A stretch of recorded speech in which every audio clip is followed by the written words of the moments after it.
Hello football fans, Copa আমেরিকার প্রস্তুতি হিসেবে মার্চের আন্তর্জাতিক উইন্ডোতে দুটি প্রীতি ম্যাচ খেলেছে আর্জেন্টিনা, যেখানে প্রথমে এল সালভাদরের বিপক্ষে ৩-০ গোলে সহজ জয়ের পর কাল কস্টারিকার বিপক্ষে দুর্দান্ত এক কামব্যাকের মাধ্যমে ৩-১ গোলে জয় পেয়েছে বর্তমান বিশ্ব চ্যাম্পিয়নরা, যার মাধ্যমে চলতি মাসে দুটি প্রীতি ম্যাচ থেকে আর্জেন্টিনা তাদের প্রস্তুতিটা ভালোভাবেই সেরেছে। এটা অনেকটা নিশ্চিত যে আসছে কোপা আমেরিকার আগে এই দুটি প্রীতি ম্যাচ থেকে স্কোয়াড নির্ধারণ করে ফেলেছেন Argentine coach Lionel Scaloni. El Salvador ও কস্টারিকার বিপক্ষে দুটি প্রীতি ম্যাচে আর্জেন্টাইন প্লেয়ারদের পারফরমেন্সের ভিত্তিতে তিনি এরই মধ্যে আসছে কোপা আমেরিকার জন্য আর্জেন্টিনা স্কোয়াডে কে কে থাকতে পারেন সেটা আপাতত নিশ্চিত করে ফেলেছেন এবং কস্টারিকার বিপক্ষে জয়ের পর সংবাদ সম্মেলনে এ ব্যাপারে কথা বলেছেন আর্জেন্টাইন কোচ স্কলোনি। আপাতত স্কোয়াডের ব্যাপারে বলেছেন, এখনও পর্যন্ত দুজন খেলোয়াড়ের কোপা আমেরিকা স্কোয়াডে থাকা নিশ্চিত। তারা হচ্ছেন অ্যাঞ্জেল ডিমারিয়া ও লিওনেল মেসি।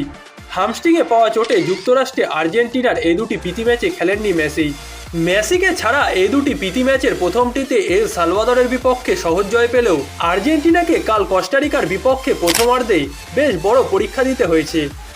তবে দ্বিতীয়ার্ধে অ্যাঞ্জেল ডিমারিয়ার অসাধারণ পারফরমেন্সের নৈপুণ্যেই আর্জেন্টিনা ৩-১ গোলের কামব্যাক করেছে সেই ম্যাচটিতে দলের এমন ঘুরে দাঁড়ানো পারফরমেন্সে সন্তুষ্ট হয়েছে লিওনেল স্কলোনিও। আর্জেন্টিনার জার্সিতে কাল কস্টারিকার বিপক্ষে অভিষিক্ত হয়েছেন গোলকিপার ওয়াল্টার বেনিটেজ।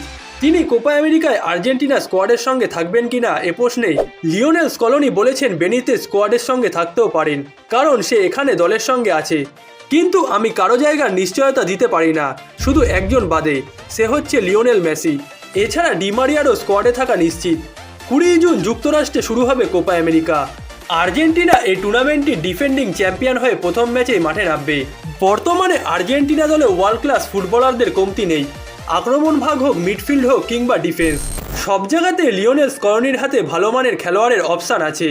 সেই সূত্রেই কাল লিওনেল স্কলোনি একাদশের সঙ্গে মাঠে নামিয়েছিলেন মিডফিল্ডার জিওভানি লো চেলসোকে। ৭২ মিনিটে তাকে তুলে নিয়ে রদ্রিগো দিপলকে মাঠে নামান স্কলোনি।